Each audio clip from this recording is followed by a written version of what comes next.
Hello everyone, मेरा नाम doctor Harsha है। आज हम बात करेंगे कि आयुर्वेद में आहार लेने की क्या विधि होती है, किस तरीके से आपको आहार लेना चाहिए ताकि आपको ज़्यादा से ज़्यादा उससे फ़ायदा हो और आप बीमारियों की तरफ कम से कम खींचे चले आएँ। हम लोग जानते हैं कि क्या नहीं खाना चाहिए, पर जो हम खाते हैं उसको किस हिसाब से खाना चाहिए ताकि वो रोगों से हमें मुक्त कर सके, ये हमें इस वीडियो से पता चलेगा। आचार्य चरक ने हमें बताया है कि आहार लेने की 10 विधियाँ होती हैं अकॉर्डिंग टू आयुर्वेद एंड चरक संहिता। इसमें सबसे पहला पॉइंट है कि आहार को हमेशा गर्म और ताज़ा लेना चाहिए।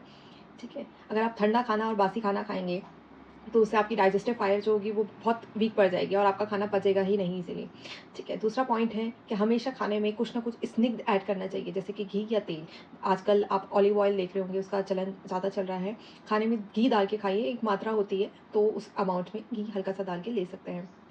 तीसरा पॉइंट है कि उतना ही खाना खाएं जितना आपको पच सके। आयुर्वेद में बताया है कि आपको आधा भाग सॉलिड खाने के लिए रखना है, एक चौथाई भाग आपको लिक्विड खाने के लिए रखना है और बचा एक चौथाई भाग आपको अपने दोषों के लिए रखना है, खाली छोड़ना है। यानी कि थोड़ा सा आपको हमेशा जितनी भूख हो उससे हल्का कम खाना चाहिए, तो आपका खाना इजीली आप देखेंगे कि पच जाएगा और टाइम से पचेगा। फिर हमारा पॉइंट है कि हमेशा खाना तभी खाएं जब पहले वाला खाना जो आपने खाया था वो पच जाए।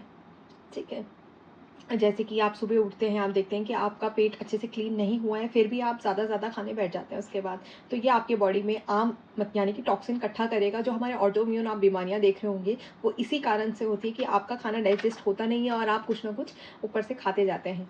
ठीक है, फिर हमारा एक पॉइंट आता है कि विरुद्ध आहार नहीं लेना है। इसको हम काफ़ी स्किन डिसऑर्डर में देख सकते हैं कि जो भी डॉक्टर डालते हैं इस पोस्ट को, विरुद्ध आहार की पोस्ट को, तो उससे स्किन डिसऑर्डर सबसे पहले होते हैं आपको।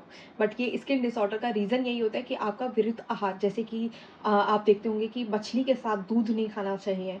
ठीक है, तो ये विरुद्ध आहार का एक एग्जाम्पल है। गर्म पानी में आजकल शहद डालते हैं लोग डाइट के लिए, तो वो बिल्कुल विरुद्ध आहार माना जाता है आयुर्वेद के अकॉर्डिंग, तो ये नहीं खाना चाहिए। फिर हम देखते हैं कि बहुत जल्दी भोजन नहीं खाना है और बहुत हल्के भोजन नहीं खाना है। जल्दी भोजन खाएंगे तो वो ठीक से डाइजेस्ट नहीं हो पाएगा आपका, और हल्के हल्के भोजन खाएंगे तो ठंडा हो जाएगा भोजन, फिर वो और डाइजेस्ट नहीं होगा। ठीक है, और इन दोनों चीज़ों से इनडाइजेशन और ब्लोटिंग का भी इशू रहता है। फिर हमारा एक पॉइंट आता है माइंडफुल ईटिंग का। आचार्य चरक जी ने माइंडफुल ईटिंग का भी वर्णन किया है इसमें, कि अपनी प्रकृति के अकॉर्डिंग खाइए, अपने बॉडी के अकॉर्डिंग, अपने सत्व के अकॉर्डिंग खाना चाहिए हमेशा।